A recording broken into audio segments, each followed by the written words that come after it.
Hi teachers, how you. Welcome to all of you in TET educator. मैं हूं रूप कुमार और इस क्लास में हम बात करेंगे इंटेलिजेंस की, यानी ह्यूमन इंटेलिजेंस की। और किसके पर्सपेक्टिव में? जो एजुकेशनल साइकोलॉजी यानी टीचर एलिजिबिलिटी टेस्ट एग्जाम होते हैं, यानी CDP child development and pedagogy का जो टॉपिक होता है, उसमें एक टॉपिक होता है इंपॉर्टेंट, इंटेलिजेंस यानी बुद्धि। यानी बुद्धि क्या है, बुद्धि के कितने प्रकार होते हैं, बुद्धि के कितने सिद्धांत हैं, और आईक्यू क्या है, मेंटल एज क्या है, क्रोनोलॉजिकल एज क्या है, इन सब चीज़ों की इन डेप्थ नॉलेज, ताकि इंटेलिजेंस जैसे टॉपिक से आने वाले कोई भी क्वेश्चन हमारे छूट न जाए, इनकी एक बेहतर अंडरस्टैंडिंग बन पाए।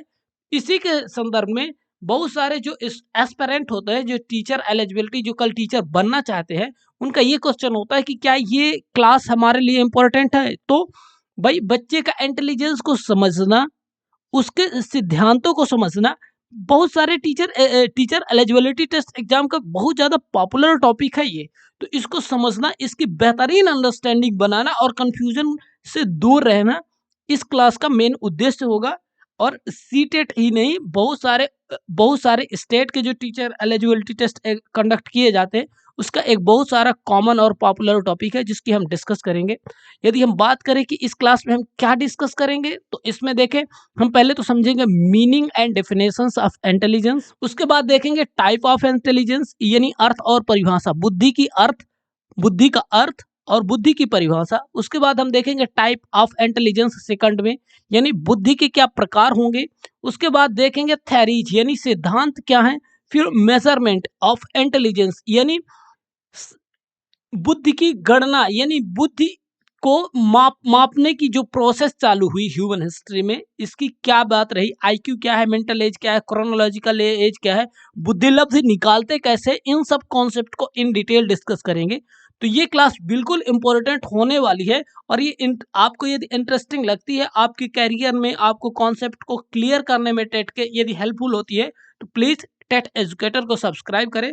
और हम सीधा स्टार्ट करते हैं अपनी क्लास को। तो देखें, फर्स्ट जो टॉपिक है, meaning and definition of intelligence, यानी बुद्धि का अर्थ और बुद्धि की परिभाषा। तो इसमें बहुत सारे इंटरेस्टिंग कॉन्सेप्ट वो तो क्लियर होंगे, पर उससे पहले मैं कुछ चीजें बताना चाहता हूं और उनको डिस्कस करना चाहता हूं आपके साथ। ये वर्ड हो गया इंटेलिजेंस। अब इसको हम कैसे समझें, यानी ह्यूमन की हम बात कर रहे हैं, ह्यूमन की इंटेलिजेंस हम किसका पढ़ रहे हैं, बेसिकली ह्यूमन की, स्टूडेंट की।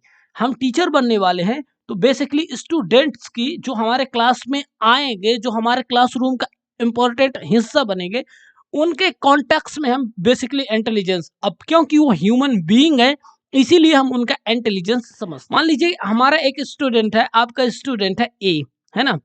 वो मैथमेटिक्स की जो प्रॉब्लम्स है उनको सॉल्व कर पाता है, वो बेहतरीन पजल्स को सॉल्व कर लेता है ना। वो ये चीजें, मैथ के कोई भी आप सवाल दे दो, क्विकली वो सॉल्व कर लेता है। तो आप उस बच्चे को क्या बोलेंगे, इंटेलिजेंट बोलेंगे कि नहीं बोलेंगे? डेफिनेटली, यदि वो बहुत ज्यादा क्विक रिस्पॉन्स करता, तो नो डाउट वो बच्चा बढ़िया इंटेलिजेंट है, यानी उसके अंदर बुद्धि है ना। पर अभी क्वेश्चन ये आता है कि आप ये सोचिए कि क्या वो पूर्ण रूप से इंटेलिजेंस केवल मैथमेटिक्स के सवाल कर लेना और पजल्स को सॉल्व कर लेना ही ह्यूमन इंटेलिजेंस है? इसके अलावा कुछ नहीं हो सकता। अब कुछ का यदि पर्सपेक्टिव दे, तो एक बच्चा है ये एबिलिटी का, अब दूसरा बच्चा है, हो सकता है कि मैथ के जो प्रॉब्लम्स हैं, मैथ के जो सवाल हैं, जो थ्योरम्स हैं, उनको सॉल्व करने में थोड़ा सा वक्त लेता हो, पर इसके अंदर क्वालिटी क्या है, ये लोगों के साथ हैंग आउट बढ़िया से करता है, लोगों के साथ फ्रेंडशिप बनाने की, लोगों के साथ कम्युनिकेट करने की, कल्चरल एक्टिविटीज में, को करिकुलर एक्टिविटीज में पार्टिसिपेट करने की, आर्ट की, ड्रामा की, कुछ ड्रामा की जो इसकी एक्टिंग की एबिलिटी है, वो बेहतरीन दिखती है। तो हम क्या इसको इग्नोर कर देंगे? इसको हम इंटेलिजेंस का हिस्सा नहीं मानेंगे? डेफिनेटली साइकोलॉजी में इसको भी इंटेलिजेंस का हिस्सा माना जाता है। अब इमेजिन करते हैं कोई सी स्टूडेंट है, इसकी क्या एबिलिटी है, ये इमोशंस को बढ़िया से समझता है, यानी अपने इमोशंस को, एंगर को, प्रेम को, फ्रेंडशिप को, है टीचर के प्रति प्रेम और सम्मान की भावनाओं को, डिफरेंट डिफरेंट जो निगेटिव या पॉजिटिव इमोशंस होते हैं, इनको समझता है, इनको बैलेंस बना पाता है और दूसरों के भी इमोशंस को समझता है।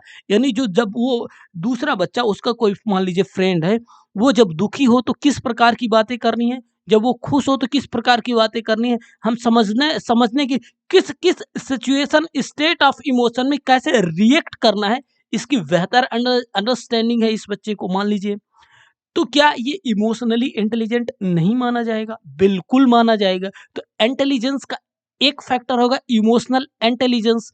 तो फिर कोई सोशियली समाज के नियम कायदों को बढ़िया से मानता है, जानता है, समझता है, समाज में रहने वाले व्यक्तियों के साथ बेहतरीन रिलेशनशिप बिल्ड कर पाता है, बेहतरीन है, कंफर्टेबल है, लोगों के साथ कम्युनिकेट करने में उसको कोई झिझक नहीं होती।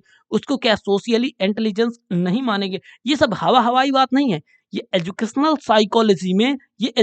साइकोलॉजी के फैक्ट्स हैं। सोशली इंटेलिजेंस, इमोशनली इंटेलिजेंस, ये सब इंटेलिजेंस है। कोई बच्चा सेल्फ के बारे में, खुद के बारे में, अपनी स्ट्रेंथ एंड वीकनेसेस के बारे में बहुत बेहतरीन अंडरस्टैंडिंग रख पाता है, उसको सोशली बढ़िया से अवेयर है, उसको वो भी एक टाइप ऑफ इंटेलिजेंस है। तो बेसिकली अब देख पाते हैं कि diverse point of view intelligence के, यानी ओनली लॉजिक कर पाना, ओनली डिबेट कर पाना, ओनली आर्ट वर्क कर पाना इंटेलिजेंस नहीं है। यानी ह्यूमन भी है, ह्यूमन इंटेलिजेंस। देखिए इंडिविजुअल टू इंडिविजुअल, देखिए अकॉर्डिंग टू इंडिविजुअल डिफरेंसेस कुछ चीजें होंगी ह्यूमन इंटेलिजेंस में सामान्य, जो सब में पाई जाएंगी। थोड़े सा तर्क करने की बहुत ज्यादा क्षमता होगी तो वो डिबेट कर पाएगा, वो बहुत सारे तार्किक ढंग से सोच पाएगा, अब्स्ट्रैक्टेड थिंकिंग कर पाएगा, अमूर्त चीजों के बारे में बहुत सारा ज्ञान उसको हो पाएगा। पर बेसिक जो लॉजिक लगाने की, क्या सही है, क्या गलत है, क्या उचित है, क्या अनुचित है, कम या ज्यादा करके सभी व्यक्तियों में पाई जाएगी। तो इंटेलिजेंस एक ऐसा मुद्दा है ह्यूमन हिस्ट्री में कि जो लगभग अन्य अन्य क्रिएचर्स है, जो जो इस पृथ्वी में अन्य क्रिएचर्स है, उनसे बहुत ज्यादा इवॉल्व है ह्यूमन का इंटेलिजेंस। तो इसको एक तरीके से, एक लीनियर वे में, यानी एक लाइन में, यानी डिफाइन नहीं किया जा सकता। यानी ये कोई इस प्रकार का क्वेश्चन नहीं है कि हमारे प्यारे देश की राजधानी क्या है। क्वेश्चन यदि पूछा जाए कि भारत की राजधानी क्या है, तो हम बता देंगे कि भारत की राजधानी नई दिल्ली है। यानी एकदम सॉर्टेड आंसर नहीं है। यानी बुद्धि क्या है? मैथ के सवाल सॉल्व कर पाना बुद्धि नहीं है। बुद्धि क्रिएटिव वर्क भी कर पाना, क्रिटिकली सोच पाना, चीजों को समझ पाना, लॉजिक लगा पाना, खुद के बारे में सोच पाना, प्रॉब्लम को सॉल्व कर पाना, ये बुद्धि है। तो मैं मानता हूं कि बुद्धि की अंडरस्टैंडिंग बेहतरीन हुई होगी। यदि यदि कुछ कॉन्सेप्ट में बात करें तो बुद्धि को किस किस प्रकार से जाना और समझा गया है, तो कैपेसिटी ऑफ अब्स्ट्रक्शन, इसका मतलब अमूर्त चिंतन, यानी जो फिजिकली एग्जिस्ट नहीं करते, जिनका फिजिकली इस धरती में फिजिकली अस्तित्व नहीं है। जैसे कि डेमोक्रेसी, हम डेमोक्रेसी एंजॉय कर पा रहे हैं, हमारे देश में डेमोक्रेसी है, पर आपने कभी डेमोक्रेसी को हेलो बोला? आपने कभी उससे हाथ मिलाया? क्यों नहीं मिलाया? क्यों उससे फ्रेंडशिप डेवलप नहीं की? क्यों? क्योंकि वो फिजिकली एग्जिस्ट नहीं करती। वो फिजिकली एग्जिस्ट नहीं करती। वो हमारे समाज, हमारे राष्ट्र, हमारे परिवार, हमारे खुद का एक अभिन्न हिस्सा है। हम वर्ल्ड के बिगेस्ट डेमोक्रेसी हैं, पर डेमोक्रेसी क्या है? एक अब्स्ट्रैक्ट कॉन्सेप्ट है, वो उसका फिजिकली एग्जिस्टेंस नहीं है।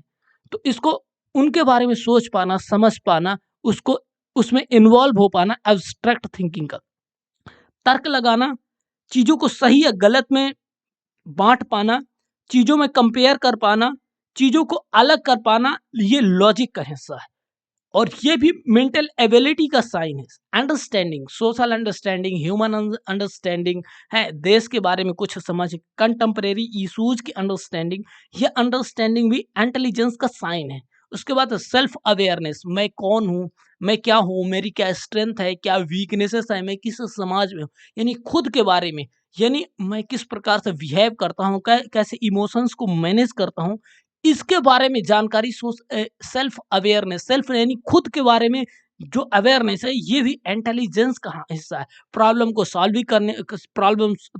सॉल्व करना हो, क्रिटिकल थिंकिंग हो, क्रिएटिव थिंकिंग हो, आर्ट एंड ड्राइंग हो, डांसिंग हो, जितनी प्रकार की एक्टिविटी है ना, ये कहीं ना कहीं इंटेलिजेंस का हिस्सा है। यानी इंटेलिजेंस लीनियर कॉन्सेप्ट नहीं है। ह्यूमन हिस्ट्री में इंटेलिजेंस को कोई लीनियर कॉन्सेप्ट नहीं माना जा सकता है।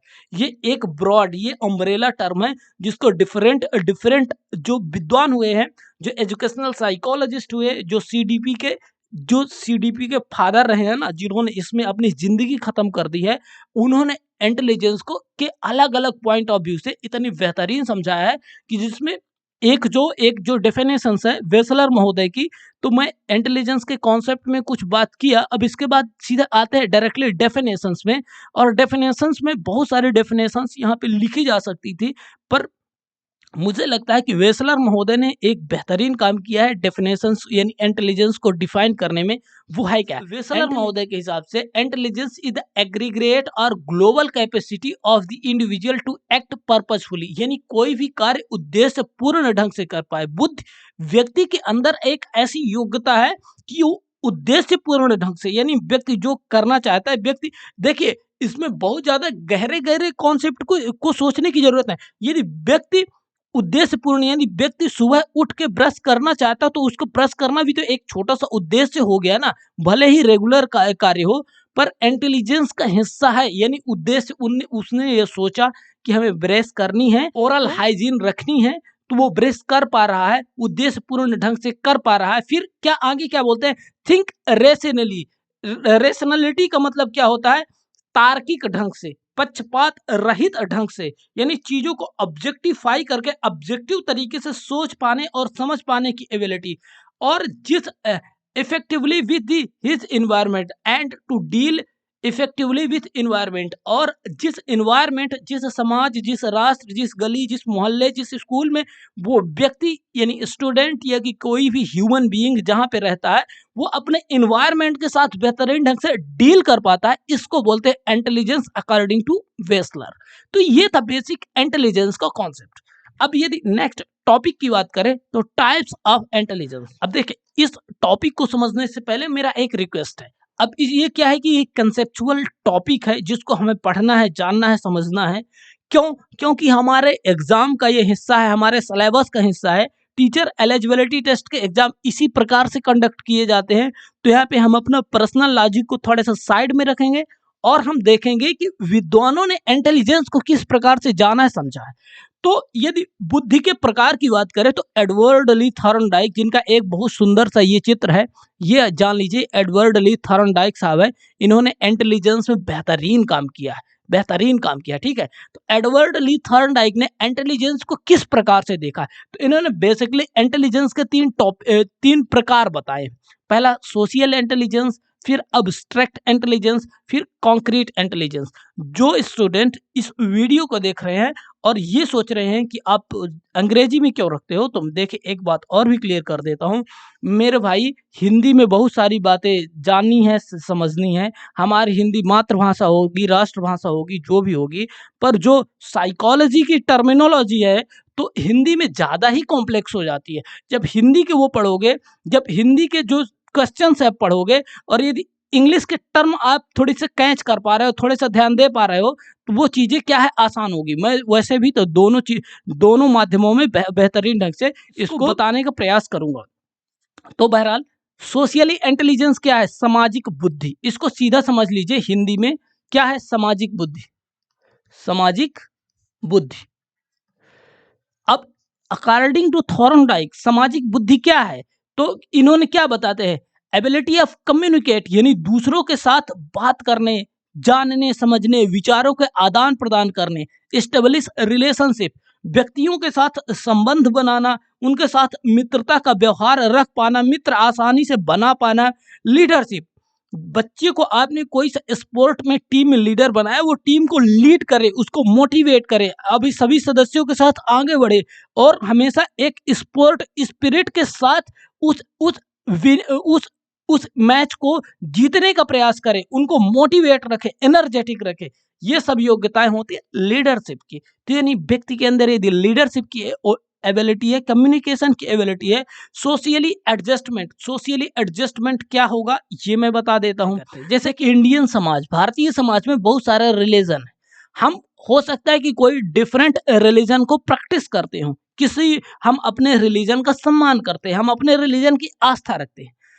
अब दूसरों के दूसरों के जो दूसरे रिलीजन हैं उनका सम्मान कर पाना। यदि आप सम्मान नहीं भी कर पा रहे हैं तो उन्हें किसी भी तरीके से उनकी बेइज्जती न करना, उनकी रिस्पेक्ट न करना, ऐसे वाहियात हरकतें न करना ही सोशली एडजस्टमेंट है। यानी हमारा धर्म बेहतरीन है, हमारा धर्म अच्छा है, ये हम मान के चलते हैं, पर दूसरे का धर्म ना बुरा है। यदि आप उसको अच्छा नहीं कह पा रहे हैं, आपकी इतनी हिम्मत नहीं बन पा रही, इतने आप एनलाइटेंड नहीं है कि उसको बेहतरीन बता पाएँ, उसके अच्छे मुद्दों से, अच्छे तत्वों से हम कुछ सीख पाएँ, तो उसको क्रिटिसिज़्म ना करना, उसको गलत तरीके से इंटरप्रेट नहीं करना, उसकी डिसरिस्पेक्ट ना करना, उसको बोलते हैं सोशली एडजस्टमेंट। ये जस्ट एक सोशली एडजस्टमेंट का एक एग्जाम्पल है। डिफरेंट समाज के डिफरेंट कस्टम को जानना समझना, उसके लिए थोड़ी सा इज्जत की भावना रखना, ये भी सोशली एडजस्टमेंट। यदि हम ये कर पाते हैं तो according to Edward Lee Thorndike ये है क्या, सोशल इंटेलिजेंस यानी सामाजिक बुद्धि।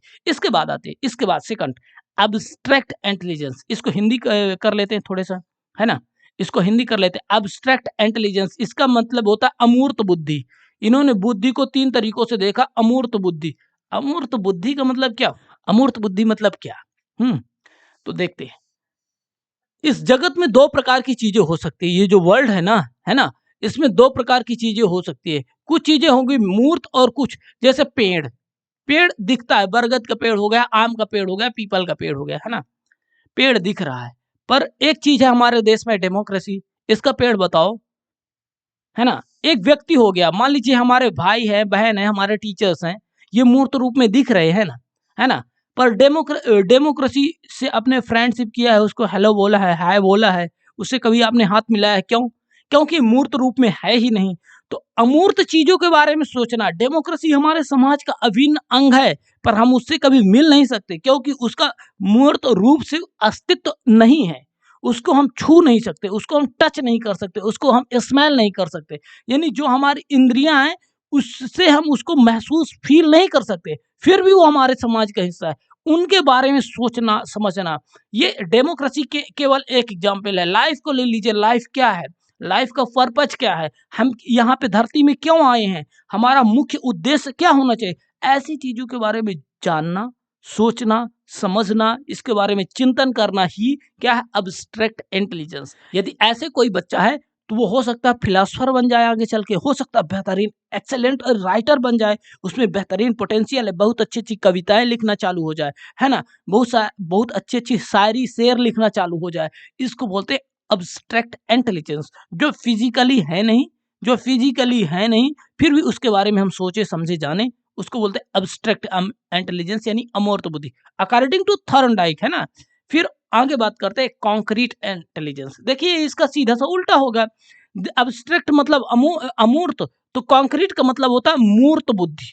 मूर्त बुद्धि यानी हम उन चीजों के बारे में जान रहे हैं, सोच रहे हैं, समझ रहे हैं जिनका मूर्त रूप में अस्तित्व है, फिजिकली है। दुनिया भर की मशीनें हैं। अब इसमें एक एग्जाम्पल, बेहतरीन से एग्जाम्पल देते हैं।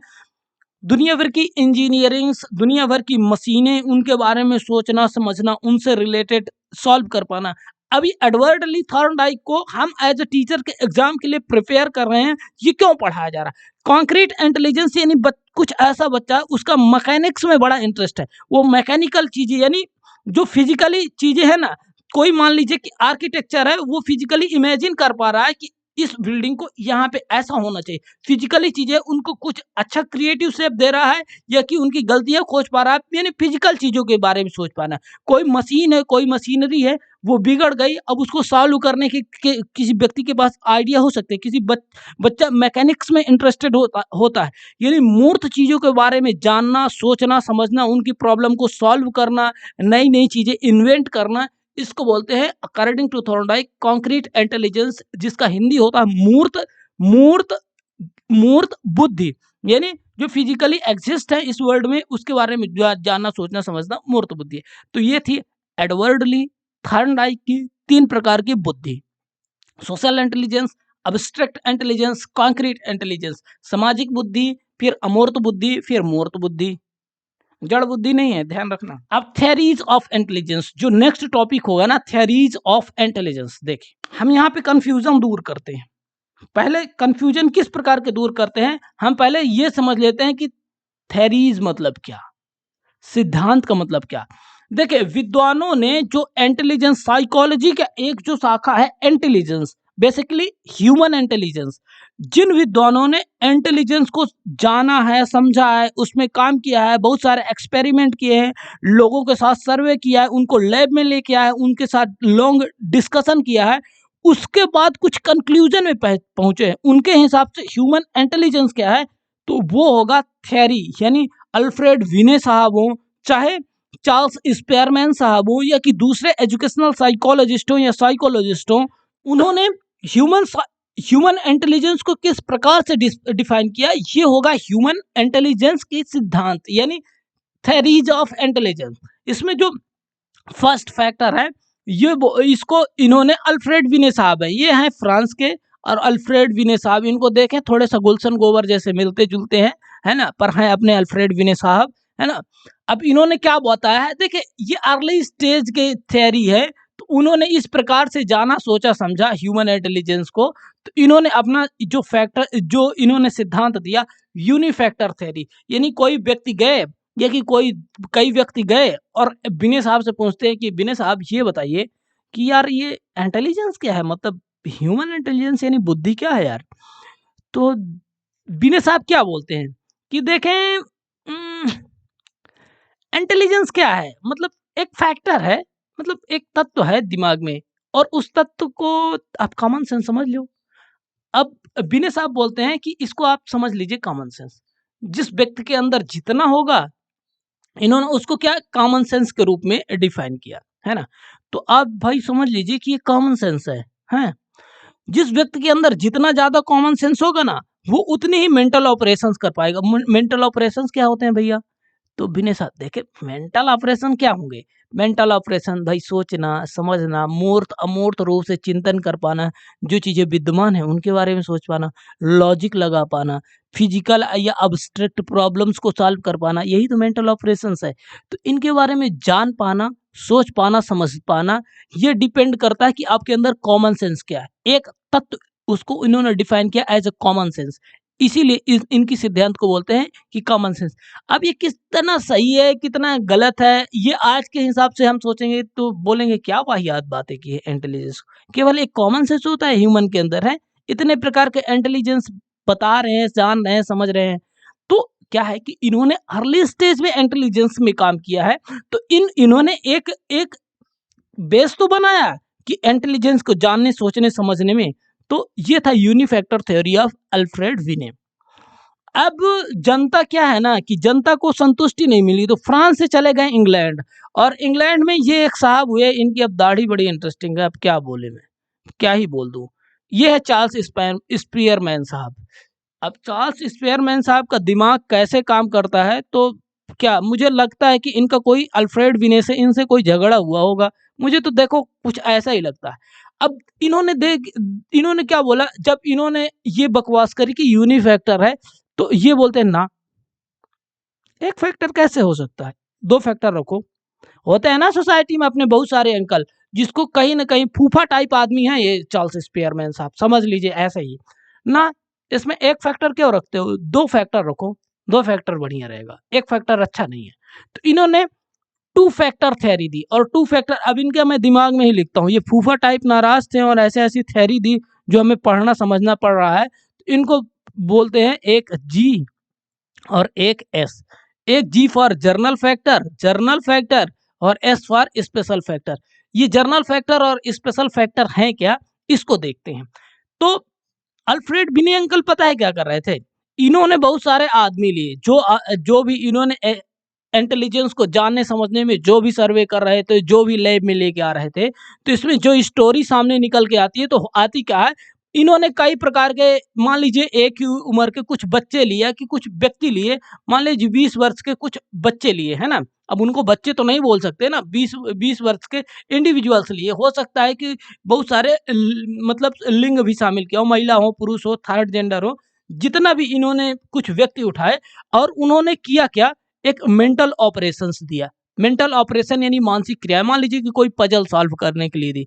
तो अब देखते हैं कि इसमें मान लीजिए कि ये जो बच्चा है, इसको एम मान लीजिए, ये जो मैन है ये क्विकली सॉल्व कर लेता है, और और भी लोग सॉल्व करते हैं, थोड़े से कम कम समय में, थोड़े से ज़्यादा समय में कर पाते हैं। तो अब क्या चार्ल्स एक्सपेरिमेंट साहब सोचते हैं सही है। फिर इन्होंने क्या किया ना कि कोई दूसरी मेंटल एक्टिविटी दी। अभी इनको संतोष नहीं हो रहा है ना, तो एक मेंटल एक्टिविटी दी, अब सेकंड मेंटल एक्टिविटी दी, है ना। मेंटल एक्टिविटी जैसे दी तो ये जो एम नाम का पर्सन था वो फिर से जल्दी रिस्पॉन्स कर दिया। तो इन्होंने इसको जर्नल फैक्टर दे दिया। यानी इन्होंने क्या बताया कि जो इंटेलिजेंस है ना फ्रॉम बर्थ है, दो फैक्टर है इसमें। जिसके अंदर इंटेलिजेंस होगा वो उसको जर्नल फैक्टर है, इससे उसको बेहतरीन बेहतरीन सक्सेस अपने लाइफ में मिलती है। यानी इन्होंने क्या बताया कि एक जर्नल फैक्टर है, यानी उसको जिस भी सिचुएशन में डाल दो, जो जिस बंदे के अंदर इंटेलिजेंस यानी जर्नल फैक्टर्स ज्यादा है, क्योंकि वो फ्रॉम बर्थ होता है, जो कि सही भी है कहीं ना कहीं। आज की लेटेस्ट रिसर्चेस से भी बताया जाता है कि आईक्यू बेसिकली क्या होता है, फ्रॉम बर्थ होता है ना, इसमें जन्म का बहुत ज्यादा प्रभाव होता है ना। तो क्या है इसको उन्होंने क्या बताया, जी फैक्टर दिया। तो एक तो हो गया जी फैक्टर जी। अब फिर क्या करें, अब इस देखो, अब हम टीचर हैं तो हम ये तो बिल्कुल मान के नहीं बैठ सकते ना कि बच्चे के अंदर केवल जी फैक्टर होगा, यानी जन्मजात कुछ शक्तियां होंगी। जिस प्रकार की मेंटल एबिलिटी, जितनी मर्जी डिफिकल्ट मेंटल एबिलिटी दे दो, जिसके अंदर जन्मजात जो मेंटल पोटेंशियल है, मेंटल एबिलिटी है, उसके हिसाब से सॉल्व कर दिया। तो फिर क्या है, इन्होंने एस फैक्टर, दूसरी एस फैक्टर, इसको ये बताया कि एक एक तो बुद्धि हो गई जर्नल, जो जन्मजात होती है ना, जो जिस व्यक्ति में जिस यदि मेंटल एबिलिटी है, तो अलग अलग मेंटल सिचुएशंस में भी वैसे ही वो रिस्पॉन्स करेगा। अब दूसरा एस फैक्टर, एस फैक्टर को इन्होंने क्या बताया कि ये इन्वायरमेंट, यानी बच्चा, अब देखो बच्चे से लेते हैं, यानी या व्यक्ति से लेते हैं ना, तो जिस समाज में बच्चा पैदा हुआ, जिस परिवार में बच्चा पैदा हुआ, जहां उसको सोशियो इकोनॉमिक सिचुएशन थी उसकी फैमिली में, जिस प्रकार के उसको टीचर्स या स्कूल्स मिले, जिस प्रकार से उस स्कूल मिले, वो उसका एनवायरनमेंट बनता है। तो जो इंटेलिजेंस का सेकंड फैक्टर होगा, एस फैक्टर होगा, स्पेसिफिक होगा, ये ये क्या होगा, इन्वायरमेंट से एक्वायर्ड होगा, यानी उसने समाज से क्या सीखा, समाज से कम्युनिकेट करके क्या सीखा, उसको इन्होंने एस फैक्टर के नाम से दिया। तो ये थे चार्ल्स स्पेयरमैन, जिन्होंने टू फैक्टर थ्योरी इंटेलिजेंस की दी। अब आगे यदि देखते हैं तो अब क्या है ना कि लोगों को शांति मिलती नहीं है। अब एडवर्ड ली थॉर्नडाइक करके एक अंकल हैं, इन्होंने दी ना तो एक फैक्टर होते, ना तो दो फैक्टर होते, बहुत सारे फैक्टर होते। इस प्रकार की बातें अब थॉर्नडाइक अंकल बोल रहे हैं। अब थॉर्नडाइक क्या बोल रहे हैं कि बुद्धि में यानी ह्यूमन इंटेलिजेंस ना तो एक फैक्टर होता। इन्होंने पहली बात तो बोल दिया कि जर्नल फैक्टर जैसी कोई चीज होती ही नहीं। तो फिर क्या होती भाई बता दो। तो इन्होंने क्या बोलता है कि कोई एक ध्रुव या दो ध्रुव बुद्धि का नहीं होता, ह्यूमन इंटेलिजेंस का एक ध्रुव या दो ध्रुव नहीं होते, दो फैक्टर नहीं होते, ये मल्टी फैक्टर होते हैं। और इन्होंने लेवल भी बताए। इन्होंने क्या बताया, इन्होंने फैक्टर्स के लेवल भी बताए। इन्होंने इंटेलिजेंस के जो फैक्टर्स बताए वो बेसिकली इन्होंने चार फैक्टर्स भी बताए हैं, मल्टी फैक्टर थे, बहुकारक सिद्धांत इसको हिंदी में बोलते बेसिकली। तो इन्होंने बताया लेवल। अब लेवल को इन्होंने किस प्रकार से डिफाइन किया देखते हैं। Refers to level to difficult of task that can be solve, यानी कितना डिफिकल्टी, यानी कोई कार्य है, कोई व्यक्ति को दिया गया, कोई इंडिविजुअल को मान लीजिए कोई टास्क दिया गया, वो डिफिकल्ट टास्क वो कर पाता है कि नहीं कर पाता, उसको बोलते हैं व्यक्ति के इंटेलिजेंस का लेवल क्या है। उसके बाद इंटेलिजेंस की रेंज क्या है, refer to number of task, कितने नंबर ऑफ टास्क दिए गए, मतलब कितने कितने कार्य दिए गए, है ना, कितने कार्य दिए गए। मान लीजिए किसी एक व्यक्ति को एक, दो या तीन कार्य देख के दिए गए। अब तीन कार्य में देखते हैं डिफिकल्टी का लेवल क्या है। डिफिकल्टी का लेवल गेम में देखते हैं ना, बहुत सारे होते हैं। पहले क्या होगा, नॉर्मल, फिर क्या होगा, मीडियम, फिर थोड़े सा हाई, फिर अल्ट्रा हाई, इस प्रकार के मीडियम होते हैं ना गेम में, वीडियो गेम में तो देखे ही होंगे ना, जान ही समझ रहे हैं। तो पहली बात तो कितने कार्य दे दिए जा रहे हैं, उनकी डिफिकल्टी का लेवल क्या है, इसको इन्होंने रेंज के रूप में डिफाइन किया। इसके बाद होता है एरिया। एरिया को mean the total number of situation, कितनी समस्याएं दी गई, कितनी परिस्थितियां दी गई, और कितनी परिस्थितियों में मेंटली रूप से किस प्रकार से इंडिविजुअल रिस्पॉन्स कर पाता है, वो रिस्पॉन्स करने में योग्य है भी कि नहीं, इसको इन्होंने क्या किया कि एरिया का नाम दिया। फिर स्पीड, स्पीड में इन्होंने क्या बोला, rapidity which we can respond to the items, किसी एक सिचुएशंस में, किसी एक प्रॉब्लम में कितनी शीघ्रता से कोई इंडिविजुअल रिस्पॉन्स करता है, उसको स्पीड के नाम से दे दिया गया। तो ये बेसिकली थॉर्नडाइक का मल्टी फैक्टर यानी बहुआयामी बहुकारकी सिद्धांत था इंटेलिजेंस का, जिन्होंने बहुत सारे फैक्टर्स में ये कुछ फैक्टर्स बताए। फिर एक और भी इंटरेस्टिंग से एजुकेशनल साइकोलॉजिस्ट हुए हैं जिनको बोलते हैं थर्स्टन। अब थर्स्टन ने एक सिद्धांत दिया ह्यूमन इंटेलिजेंस के बारे में, ग्रुप फैक्टर थ्योरी इन्होंने बताई। इन्होंने कुछ इस प्रकार का बताया कि देखे इंटेलिजेंस होती है क्या ना, एक पर्टिकुलर इंटेलिजेंस के ग्रुप होते हैं। इन्होंने ग्रुप फैक्टर दिया। मान लीजिए कि एम ग्रुप है, यानी मान लीजिए कि ये एन ग्रुप है। एन ग्रुप में होगा क्या, न्यूमेरिकल एक्टिविटी, यानी कैलकुलेशन आप कर पा रहे हो बेहतरीन ढंग से, न्यूमेरिकल ऑपरेशन में कितने आप सही हो गलत हो, यानी जितनी प्रकार की मर्जी लाइफ में आप गणना करें उसका एक ग्रुप होगा, उसको बोलेंगे एन। इसके बाद बोले इन्होंने क्या बोला, वर्बल फैक्टर, यानी शाब्दिक, यानी बात करना, कम्युनिकेट करना, बात रखना, रख पाना, इससे रिलेटेड जो है, तो जितनी भी बातें मर्जी करो ना, फिर उसका ग्रुप बनने वाला है वी। इन्होंने इस प्रकार से इंटेलिजेंस को डिफाइन किया है। फिर एस फैक्टर, यानी एस फैक्टर को इन्होंने स्पेस से डिफाइन किया है, स्पेस से डिफाइन किया, यानी जो धरती के बियॉन्ड दी अर्थ जो चीजें हैं, जो तारे हो गए हैं, खगोल विज्ञान ही इसके पूरे बारे में बना है। नहीं, ऐसी बातें जो धरती में एग्जिस्ट नहीं करती, धरती में उनका अस्तित्व नहीं है, उसके बारे में आप किस प्रकार से सोच पा रहे हो, जान पा रहे हो, समझ पा रहे हो, उनके बारे में कितना सोचा, उनको इन्होंने क्या बोला, स्पेस फैक्टर। फिर मेमोरी, यानी चीजों का डिफरेंट। अब हम जीवन में बहुत सारी चीजें याद रखते हैं ना, तो याद रखने के जितने भी कॉन्सेप्ट है ना, उसको इन्होंने एम ग्रुप से डिफाइन किया, यानी चीजों को कितना याद रख पा रहे हैं, कितनी देर तक याद कर पा रहे हैं, अपनी टेम्परेरी मेमोरी में आप कितना याद कर पाते हैं, प्रेजेंस ऑफ माइंड कितना रह पाता है, और परमानेंट मेमोरी में कितनी ज़्यादा चीज़ें हमें मेमोराइज रह पाती हैं, इसकी एबिलिटी को इन्होंने एम फैक्टर दिया। फिर वर्ल्ड फ्लुएंसी फैक्टर, इन्होंने एक डब्ल्यू फैक्टर दिया, और डब्ल्यू फैक्टर में इन्होंने क्या बताया, आज to think isolated word rapid rate, यानी ऐसी चीजें जो एकदम तार्किक ढंग से या कि अब्स्ट्रैक्ट के लेवल में, इसके लेवल में सोच पाना, जान पाना, समझ पाना, इसको इन्होंने डब्ल्यू फैक्टर दिया। फिर रीजनिंग, यानी तर्क कर पाना, नए नए नियमों को खोज पाना, इसको इन्होंने ग्रुप आर दिया है ना, इन्होंने आर के रूप से आर एक ग्रुप बनाया है। इनके हिसाब से एक ग्रुप है आर, जिसका मतलब क्या होगा, रीजनिंग, है ना। तो इसके हिसाब से क्या, नए नए रूल को बना पाना, प्रिंसिपल्स यानी सिद्धांतों को इन्वॉल्व कर पाना, ये सब चीजें, ग्रुप ऑफ लेटर्स, इन सब चीजों के बारे में जान पाना, समझ पाना, इन्होंने ग्रुप फैक्टर, यानी इंटेलिजेंस को क्या बोला, इंटेलिजेंस को इन्होंने क्या है ना, कुछ ग्रुप में डिवाइड किया और उसके अंदर के मेंटल ऑपरेशंस को डिफाइन किया। तो कुछ इस प्रकार से थॉर्स्टन ने अपने हिसाब से इंटेलिजेंस को डिफाइन करने का प्रयास किया। बेसिकली ये थी इंटेलिजेंस की थ्योरीज। इसके अलावा भी बहुत सारी इंटेलिजेंस की थ्योरीज हैं, उनको मैं छोटे छोटे वीडियो में इन डिटेल और बेहतरीन ढंग से कवर अप करने का प्रयास करूंगा। इसके बाद यदि बात करें तो मेजरमेंट ऑफ इंटेलिजेंस, यानी ये जब क्या है ना, बुद्धि के बारे में बहुत सारी बातें की जाने लगी, तो अब क्या है ना, ह्यूमन दिमाग, जो ह्यूमन इंटेलिजेंस है, मानव है ना, इसकी जो खोपड़ी बड़ी खुराफाती है। अब इन्होंने तो पहले क्या किया, डिफाइन किया कि इंटेलिजेंस क्या है।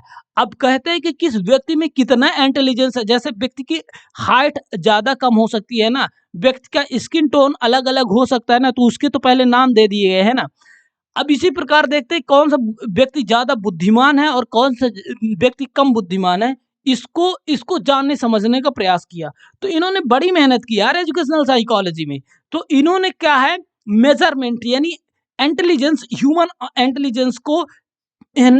इंटेलिजेंस को मेजर करने की, मापने की जो एक हिस्ट्री रही है, कैसे जान पाए, समझ पाए लॉजिकली या साइंटिफिक मेथड से, तो इन्होंने फर्स्ट जो आईक्यू का यानी ह्यूमन इंटेलिजेंस कोशिएंट को अल्फ्रेड विने करके एक पर्सन थे, अल्फ्रेड विने करके एक पर्सन थे। 1857 से 1911 के आसपास इनका कार्य रहा है। तो अल्फ्रेड विने और थियोडोर साइमन करके दो फ्रेंच, क्या हुआ ना, इसकी भी स्टोरी है। तो फ्रांस का जो मिनिस्ट्री ऑफ एजुकेशन था, तो वो इनको ये एक काम देता है, और काम क्या देता है, मतलब उन बच्चों को अलग अलग तरीके से डिफाइन करने की कोई मतलब कोई न कोई तरीका खोजो जो मेंटली, एक तो मानसिक रूप से अक्षम है जो बच्चे, और दूसरा मानसिक रूप से नॉर्मल है पर वो लेजी है, वो आलसी है। इन चीजों को हम कैसे अलग अलग तरीके से समझ पाए, तो यहाँ से कहीं ना कहीं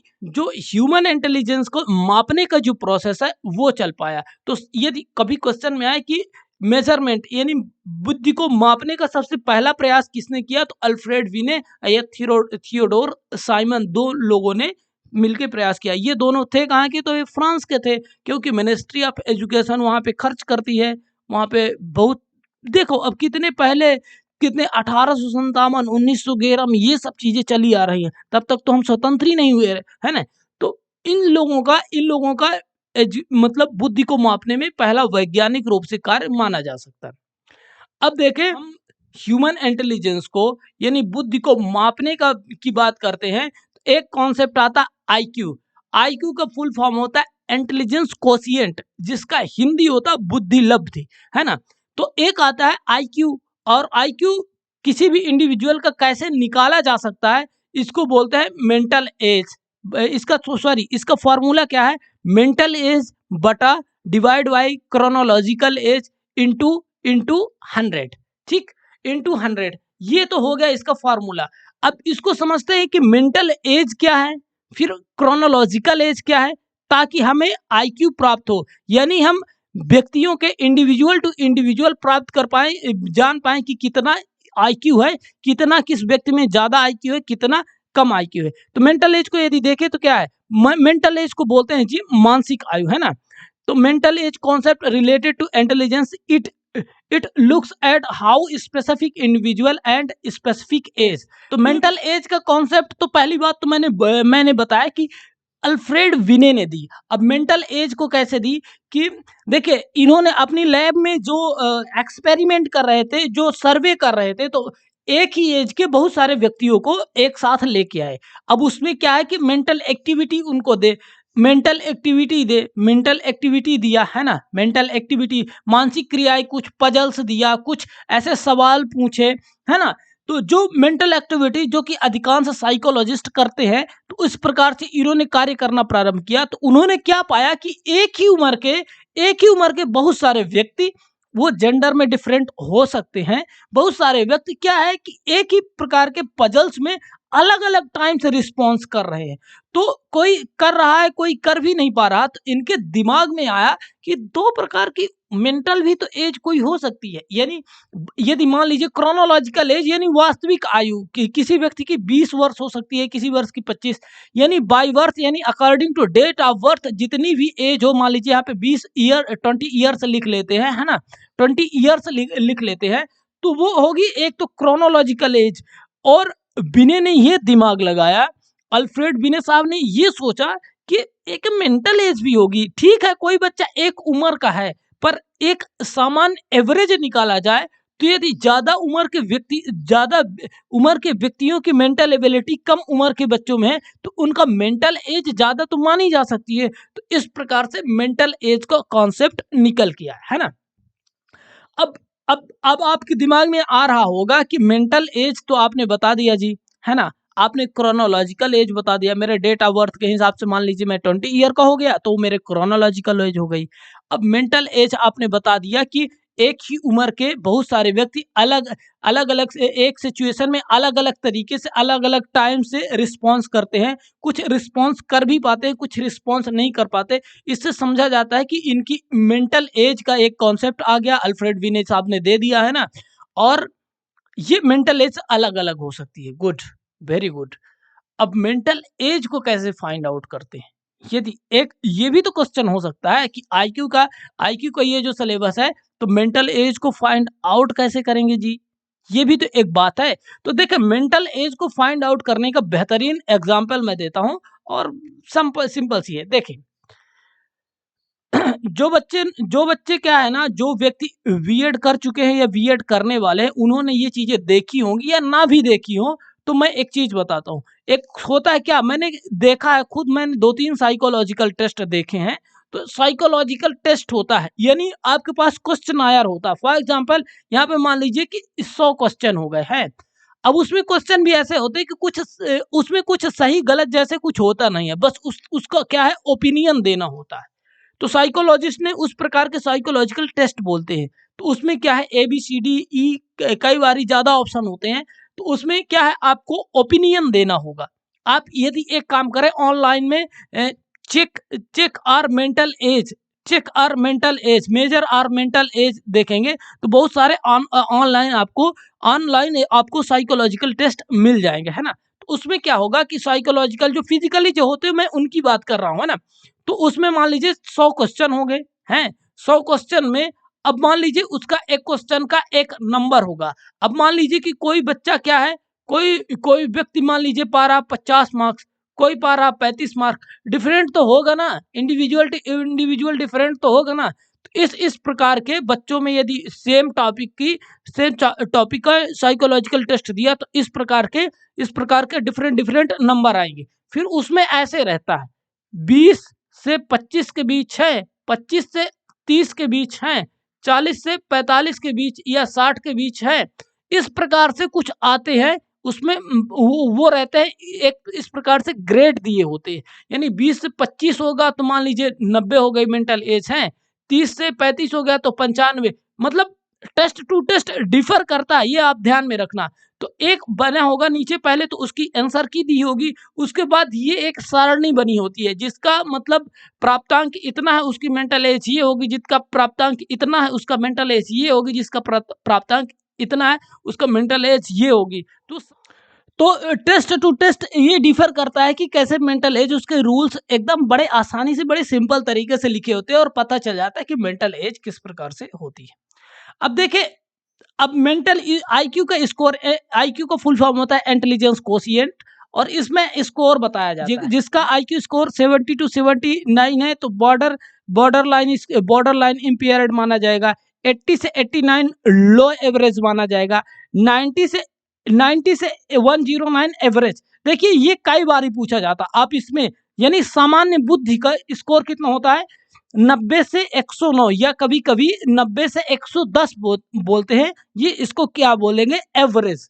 फिर 10 से 120 के बीच में, ये 10 और 119 तक जिसका होता है उसको हाई एवरेज बोलते हैं, यानी सामान्य से थोड़ी सा उच्च। फिर 20 से 129 बोलेंगे तो इसको बोलेंगे सुपीरियर, यानी इसको बोलेंगे सुपीरियर। इसके बाद 130 से 144 तो गिफ्टेड और वेरी एडवांस्ड इंटेलिजेंस मानेंगे, और जिसको 140 प्लस होगा उसको गिफ्टेड बोलेंगे, यानी गॉड गिफ्टेड चाइल्ड, ऐसे कुछ बोलते हैं ना, वेरी एडवांस। मतलब ये एक्सट्रीम लेवल के इंटेलिजेंट पीपल माने जाते हैं। अब देखिए एक ग्राफ है, एक बढ़िया सा सर्वे ग्राफ है। तो पूरे वर्ल्ड में यदि देखा जाए तो किस प्रकार का आईक्यू का वितरण क्या है, यानी जो भी इंटायर ह्यूमन जो सोसाइटी है वो किस प्रकार से। तो सबसे ज्यादा आप देखेंगे कि जो 90 से 109 यानी एवरेज वाली जो पॉपुलेशन है वो सबसे ज्यादा। यहाँ पे यदि देखें तो ये अब देखें तो सबसे ज्यादा क्या है, सबसे ज्यादा एवरेज आईक्यू का इंडिविजुअल अपने समाज में देखने को मिलते हैं। फिर देखो बिलो आईक्यू वाले भी व्यक्ति कम है, और एक्सट्रीम आईक्यू वाले भी व्यक्ति बहुत कम है, और सबसे ज्यादा क्या है कि एवरेज स्टूडेंट है। तो ये आईक्यू से रिलेटेड ये क्लास थी। उम्मीद करता हूं कि बहुत सारे कॉन्सेप्ट हमें क्लियर हुए होंगे आईक्यू से रिलेटेड, इंटेलिजेंस से रिलेटेड। तो ऐसी क्लास यदि आपको अच्छी लगती है तो please like share and subscribe TET educator, और आप कमेंट में बताएं कि आपको किस टॉपिक्स में, एजुकेशनल साइकोलॉजी और सीडीपी के किस टॉपिक में आपको नई वीडियोस चाहिए। वैसे मैं अकॉर्डिंग टू सिलेबस बेहतरीन ढंग से चीजें लाता रहूंगा। ये है वीडियो का अंत, पर मैं एक लास्ट प्रॉमिस इस वीडियो में करके जाता हूं, जो बहुत सारे जो थियरीज है उनको इंडिविजुअली मैं कवर अप करूंगा ताकि इंटेलिजेंस का जो टॉपिक है तो वो बेहतरीन ढंग से क्लियर हो जाए। Thank you so much for watching this video, stay tuned, और मिलते हैं एक बेहतरीन कॉन्सेप्ट के साथ अगली क्लास में। Thank you.